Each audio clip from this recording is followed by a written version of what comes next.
Reformers and Their Stepchildren by Leonard Verduin, Chapter 5, Winkler. Come ye apart into a desert place, Matthew 6:31. Another term of reproach with which the Reformers regularly belabored their stepchildren was the derogatory name Winkler. It is with the name and the issue involved in it that we shall be engaged in this chapter. The word Winkler is derived from the German word Winkel, meaning a corner or an out-of-way place. Winkler are consequently people who gather in some corner or secluded place for purposes of religious exercise. Such gatherings came to be known as Winkelpredigten, Winkel preachings. Very prominent in the word Winkler and its derivatives is the idea of illicit, clandestine, unauthorized. In English-speaking areas, the word hedge has undergone a closely similar evolution. It meant first of all a fence row. Then, as an adjective, it came to mean illicit, unauthorized. A hedge priest in medieval England was a man who performed the functions of a clergyman without waiting to get a license. Such hedge priests were plentiful enough. The Dutch word haag has had a similar development. It means basically a hedge, but came presently to stand for illicit. The hageprekken, hedge preachings, that took place in the fields of Flanders on the eve of the 80 Years' War were called by that name not because there were hedges there, but because these gatherings were formed without license from the civil powers. The Hegeprekken were Winkelpredigten, sorry, I'm not good at these German words, unauthorized, unscheduled gatherings for religious purposes. We encounter a related word in the sources, the word Winkel, it's Winkle with E-H-E on the end. A word that deserves mention here because it too was thrown at the stepchildren. A Winkelahe, sorry if I'm butchering that, is a marriage performed in an out-of-the-way place and performed by someone unsent by the prevailing church and its partner, the state. As such, Winkelpredigten and Winkel marriages, for that matter, are an integral part of restitutionist vision and practice. Nor is this at all strange or surprising. Let us trace the developments of which Winkler activities are the result and outcome. In pre-Christian society, that is, in sacral society, the religious cult is a public affair. It belongs to the tribe, or the Volk, and the chieftain of the tribe, or the ruler of the Volk, is automatically in charge. So also in the Roman society, in the midst of which Christianity was laid down. Rome's temples were public buildings, and that which transpired in them was every Roman's business. In Roman society, the church and the state were fused. To use the two terms, is virtually to commit an anachronism, for they were in actuality as yet undifferentiated. Perhaps we had better say the religious and the secular, although that too would be something of an anachronism. As a consequence, and most naturally, the rituals of religion were public, and the temples were public places, as public as the post office is with us. The vision of the primitive Christian church called for a new kind of religious gathering. It conceived of its assemblies as events espoused by believers, and in that sense non-public. To its society only they belonged who had been admitted. To its gatherings, others were permitted to come, even urged to come, as spectators or auditors, as they were called, listeners, candidates. But the meeting as such was the property of those who belonged. Significantly, the early Christians had not so much as thought of asking permission or license to meet. Just as the Master had gathered and his disciples, so they met, without permission granted or even asked, or, for that matter, thought of. They followed this procedure intuitively, implied as it was in their most basic assumptions. This policy was dictated not so much by the probability that the request would be refused anyway, as by the conviction that to act otherwise was to act out of character. To meet under government auspices would be to bring strange fire upon the altar, would be to go against one of the new faith's most basic insights. The early Christians met in non-public places for principal reasons. Early Christianity conceived of society in any given situation to be a composite thing, consisting of some who glory in the cross and some who stumble over it, and in a composite society, a cult that is common is by definition precluded. It was this novel way of doing things that irked the Roman citizen, this asacral way of carrying on. Few things were censured so frequently and rebuked so vigorously in the early Christians as the fact that they held their meetings off by themselves. To the Roman citizen, this looked like the sheerest sedition. Here was the public cult of the official religion that was supposed to hold Roman society together, and then off there in an out-of-the-way place, the meetings of the Christians. They were up to no good. This is a quote. At their nocturnal gatherings, their solemn feasts and barbarous meals, the bond of union is not the sacred rite, but crime. It is a people that lurks in the dark and shuns the light, silent in public places, talkative in caves. Why do they make such an effort to conceal whatever it is that they worship? Honorable acts welcome publicity. Only crimes delight in secrecy. Why have they no altars, no temples, no well-known images? Why do they never speak in public, never meet freely, unless it be that the hidden object of their worship is either criminal or disgraceful? And these abominable secret haunts where these impious wretches hold their meetings are increasing in number all over the world. These execrable conspirators must be utterly rooted out. When, in the Constantinian change, Christianity was made the official religion of the empire, the roles were changed. Christianity came out of the catacombs and began to parade in public. After all, it was now related to the empire in the same way that the ethnic faith had been related to it in earlier times. The cult of Christianity was now made a public affair, under the direct supervision of the civil ruler. Very soon, pretentious church buildings, built with public funds, began to be built, often on the very site where there had been a shrine to pagan deity in earlier times. In view of the fact that not all Christians were able to accept the Constantinian change, there were those who continued to meet in the old way. There is reason to believe that in order to escape the wrath of the proponents of the new sacralism, they sometimes attended the public gatherings, feignedly to be it said, only to slip over to the off-the-record gathering where their real religious loyalties are fed. Needless to say, the Constantinians were at once aware of the seriousness of this nonconformist behavior. They prevailed upon the civil power to deal severely with the Winkler. Following the pattern set in the older sacralism, which had led to the suppression of the Christian assemblies, so now, under the terms of the new sacralism, was the arm of the state turned against the non-conforming ones. Among the first Winkler were the Donatists. Against them and the Winkler gatherings, severe measures were taken. The death sentence was prescribed for anyone convicted of having participated in any conventicle or Winkelpredigt. I need to ask my friend who speaks German how to say that word. It's very confusing.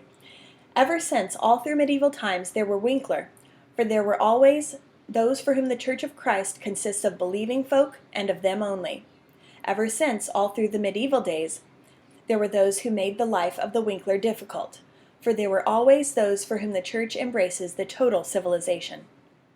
Hilary of Poitiers, it's Poitiers, I don't know if that's pronounced with a silent R or not, whom we have mentioned before, was aware of the disastrous sweep of the Constantinian change and bemoaned it. This Hilary also had nostalgia for the days of the old esoteric meetings of the Christians.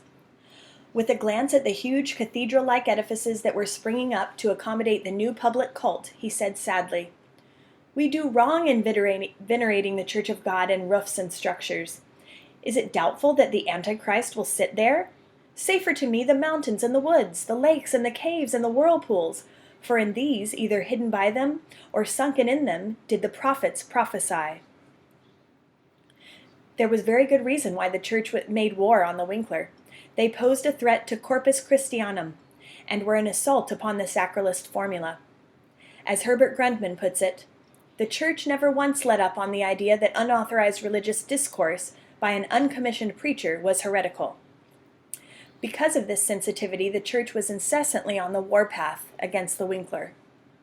Workshops, especially places where weavers plied their trades, were often the scene of the Winkler Predigten. As early as, I'm just going to start saying Winkler instead of that long version because you're going to have the same idea. As early as 1157, the Church was already alert to the dangers inherent in the weavers' gatherings. The Council of Reims, which met in that year, issued a very stringent warning against a very impure sect of Manichaeans and vile weavers who often flee from place to change their names, leading captive silly women laden with sin.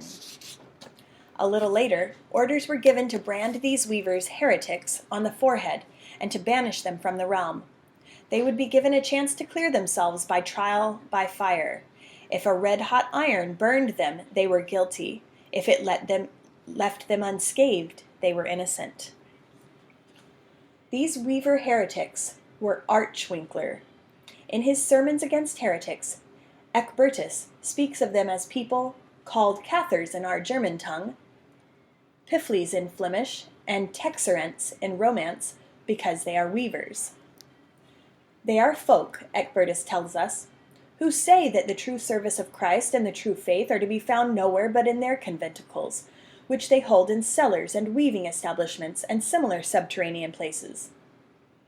So also that medieval woman with her very keen nose for heresy, Hildegard van Bingen, who said that to find the heretic one should look in subterranean dwellings in which weavers and tanners work. Still another, St. Bernard, in his Sermons on the Song of Solomon, complained that the moment a priest leaves his parish, the people, young and old, flock to the weavers' conventicles to attend the worship services there. An ancient chronicle says in connection with a heretic who was burned at Cameric in Flanders in the 12th century, "Of this sect many remain in certain cities until the present time. Their name derives from the weaver's trade." We cannot hope in the nature of things to know very precisely the content of the sermons preached in the Winkler gatherings. They were held in secret, and for reasons of safety, little or nothing of what they preached was put in writing.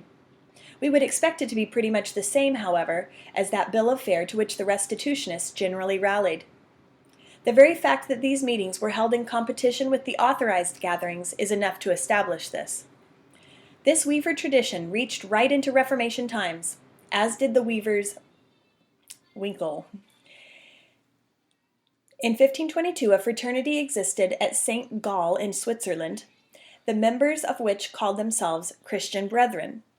Many of them were weavers, and the meetings were held in the Weavers' Guild House. Here, the Liebesmahl, for example, the love feasts, namely the Lord's Supper of the heretic, were held. Zwingli himself was intimate with these Winkler, having partaken of the supper with them in 1522. Before the rift had occurred which opened up the second front. As late as 1566, the association of weaver and heretic was still vivid in men's minds.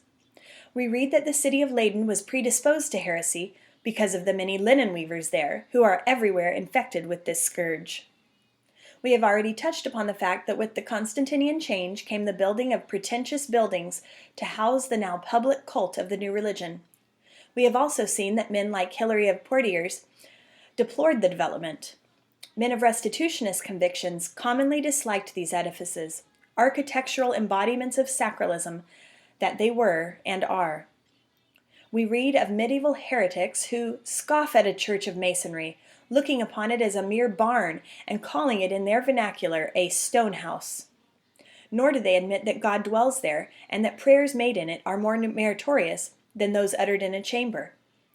So much was the choice between the two kinds of gatherings a matter of principle with the restitutionists, that one of the things required of a convert to the reinstituted church was the promise not to go again into a stone pile, a cumulus lapidum.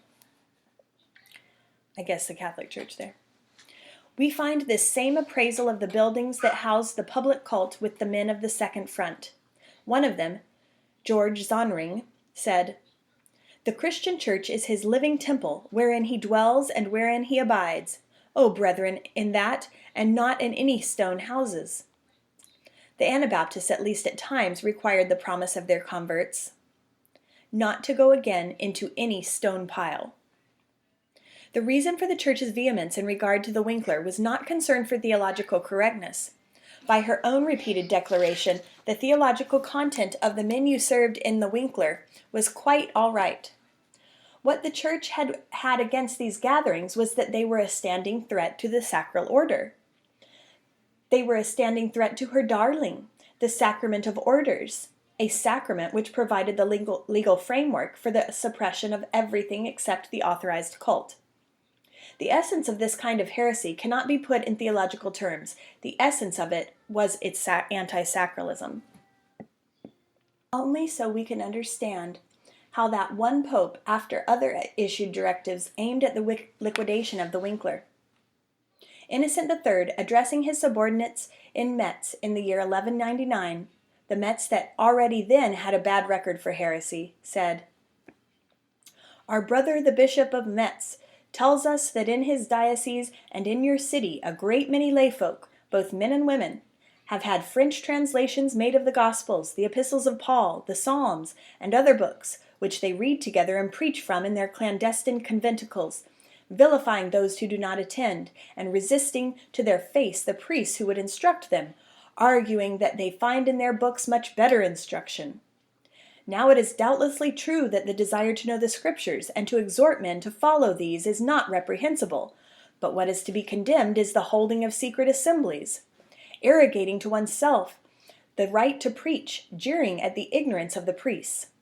For the Scriptures are of such profundity that not only the simple and the illiterate, but even the learned ones cannot attain to a knowledge of it, so that it is enjoined in the law of God that every beast that touches the holy mountain shall be thrust through with a dart. Since in the church the doctors are charged with the preaching, therefore no one may usurp this office." This had been said before, long before, but it had not helped. That is why Innocent had to repeat the orders. His predecessor Lucius III, had sought in 1184 to squelch the Winkler, but to no avail.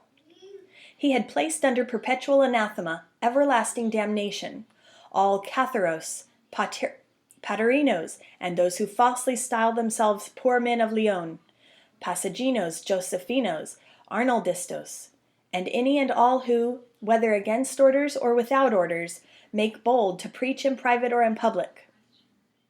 It will not have escaped the notice of the reader that in the Pope's way of thinking, heretics can be clubbed together and disposed of in one and the same edict. They were indeed so many consecutive eruptions of one and the same thing, rebellion against the Constantinian order. The poor men of Lyon, otherwise called the Waldensians, who were then, according to the usual way of thinking, but 5 years old, are of a piece with Catharos, Patarinos, Passaginos, Josephinos, Arnaldistos, etc., etc. This too had been said earlier, but it had not helped. An earlier pope had blustered in very nearly the same words. Alexander III had at the Council of Tours, which sat in 1163, decreed that "No one shall, under pain of everlasting anathema, give residence to the heretics that have drifted over from Toulouse and Gascon, nor buy from them or sell to them, so that they may be compelled to repent. He who ignores this directive will be hit by the same anathema. The magistrates are to cast them in prison, after having stripped them of their belongings. Their clandestine assemblies must be rigidly prevented." Such bitterness as is revealed here, such a reckless policy of extermination, points to a grievance of long standing. Such rigor, so early, suggests a quarrel of long standing. How long? The record of occurrences that long ago becomes sketchy and tenuous. But it is not hazardous to suppose that Winklerism had troubled the Church ever since the launching of Constantinian venture. Legislation aimed at the suppression of Winklers dates back to that moment. The codes of Justinian, as we have indicated, provide for capital punishment for him who stages a clandestine assembly. Winklerism was old in medieval times. William of St. Amour, writing in the 13th century as he expatiates on the dangers of modern times, speaks of false teachers who preach unsent, no matter how learned and how saintly they be, even if they perform signs and wonders, unless they are properly elected by the Church, they are not sent ones. The host in Chaucer's The Canterbury Tales says, "I smell a lollard, in the wind."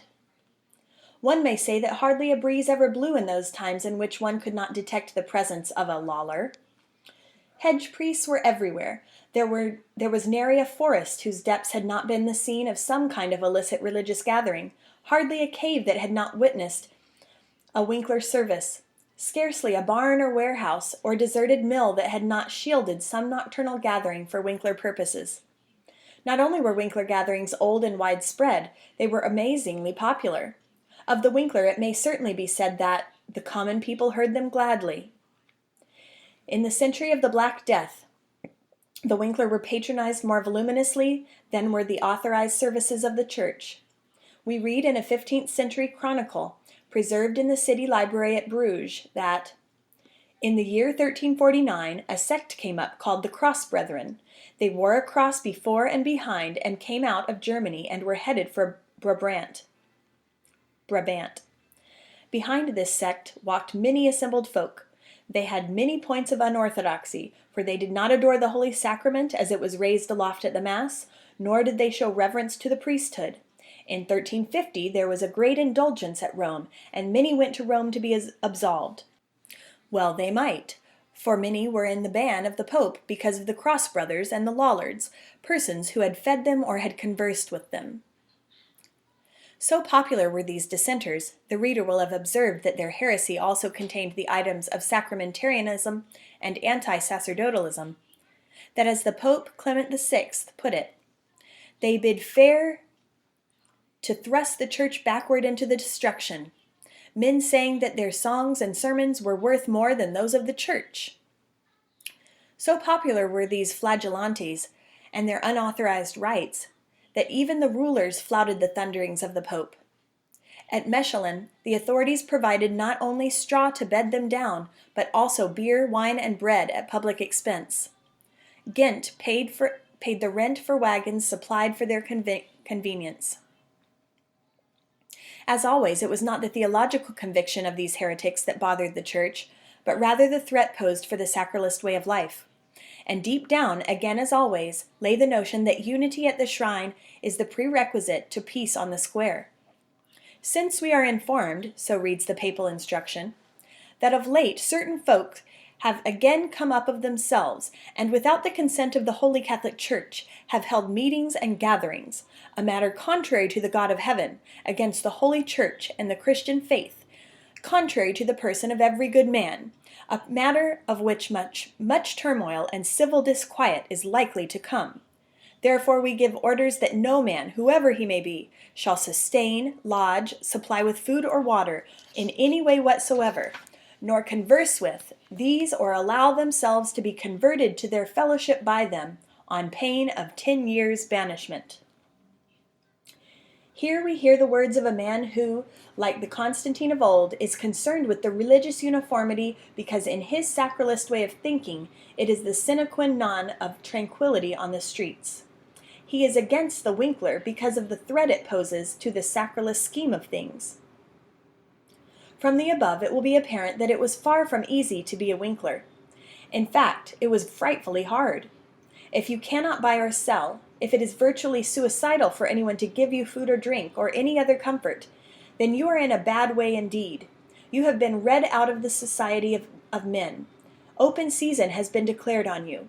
Small wonder that men of Winkler habits were tempted to attend the activities of the fallen church feignedly, and then to patronize the Winkler gatherings as a means to express their real religious selves. This duplicity was very common. It came to be known as Nicodemitism, a name derived, of course, from the biblical character who was one thing in the daylight and another thing at night. The church knew all about the Nicodemite practices of the Winkler as early as 1145. In that year, action was taken against certain heretics that had been located near Liege. For purposes of identification, we shall recite the entire description. In this heresy there are distinct levels. It has its auditors who are being initiated into error. It has its believers who are already deceived. It has its clergy and priests and prelates, just as we have them. The wicked blasphemies of this heresy are that they say that in baptism sins are not remitted. They consider the sacrament of the body and blood of Christ to be foolishness. By the imposition of the pontiff's hand nothing is conferred.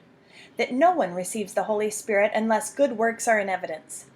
They preach that the entire Catholic Church is found with them. They say that the oath is a crime, and they partake of our sacraments fraudulently, so that their wickedness may be hid. Here we have a full-orbed restitutionist church with complete structurization. Here is articulate sacramentarianism. Here is Catharism, with its conviction that faith without works is dead. Here is the restitutionist view that the prevailing church is a fallen creature, and that the true church is with the heretics. Here is the customary restitutionist rejection of the oath. And sandwiched in between these familiar items, we find mentioned the Nicodemite practice of participating in the authorized church sacraments, at least going through the motions for the sake of survival. In the same decade, St. Ecbertus complained similarly of Winkler with Nicodemite habits. When they come to hear Mass or to gaze on the Eucharist, they do it all in make-believe fashion, so that their infidelity may not be noticed. Of all the pre-Reformation restitutionists, none were greater Winkler than were the Waldensians. They held illicit gatherings everywhere, in season and out, from the Mediterranean to the Baltic. Posing frequently as wayfarers or peddlers, they would recite a section of Scripture, and if it seemed not too evidently unsafe to do so, they appended a brief homily. Such preaching, associated as it was with a personal godliness that even enemies acknowledged, was extremely effective. As a result, Europe was shot through with converts and semi-converts to the restitutionist religion. The Dean of Notre Dame in Arras was reciting stark, naked truth when he asserted a century before the Reformation that 1/3 of Christendom, if not more, has attended illicit Waldensian conventicles and is at heart Waldensian. People who conducted the Winkle services had to be continually on the move. So great was the risk that usually the personal name of the preacher was not divulged, not even to those who were presumably on the heretic's side. He would come from nowhere, speak his piece, and disappear as unceremoniously as he had come. By the time the church had been apprised of his presence, the man was already out of reach. This policy of coming and going earned for the heretics several unsavory names. One was truand, a word related to our truant, chosen in view of the fact that they were constantly not in the expected place. Another name that derived from the Winkler way of coming and going was loofer, runner, a word that soon picked up the idea of running on one's own, running without being sent. This name was heard in the noise that issued from the second front in the days of the Reformation, especially to designate the man who runs unsent by the office which alone sends men. In an effort to suppress the Winkler activities, the church decreed that every cleric must be bound to a parish. Every man was to have his area beyond which he was not to go, and into which no one else, least of all a roving Winkler, was allowed to go. We have already noted that the church drafted 2 Timothy 3:6, the passage that speaks of creeping into houses, to enforce its rule, for to creep into houses was, so it was said, to invade another man's parish. Just as in pre-Constantinian times the Christians were taunted for holding meetings in private, so were the heretics reproached for their conventicles. Quoting the scriptural passage about "their sound is gone out through all the earth," their foes continued that the very secrecy of these gatherings proved that these Winkler were not the good shepherds of which Jesus spoke when he said, "The good shepherd giveth his life for the sheep." When the Waldensian pastors fled for their lives, the inquisitors chided them for leaving. "Why didst thou not persist with thy sheep in Thuringia, the Mark, Bohemia, and Moravia? Why comest thou not into Austria and Hungary? Thou appearest nowhere, thou fleest ever, and leavest the simple poor in their tribulation. I say boldly that if thy doctrine were true, it would be easy for thee to spread it in every place. Now, forger, thou must hide thy false coin with greater caution." We shall hear very similar charges leveled against the believers of the Second Front. In spite of the church's efforts to stamp them out, the Winkler meetings went on unabated. After all, men in underground activity have ways of coming and going that baffle their enemies. They can meet and come away, covering their tracks so adroitly that their pursuers are baffled. Frustrated and bewildered, the church ascribed the elusiveness of the heretic to a league which the devil inventing the most grotesque stories. In the words of the dignified cleric, the Dean of Notre Dame at Arras,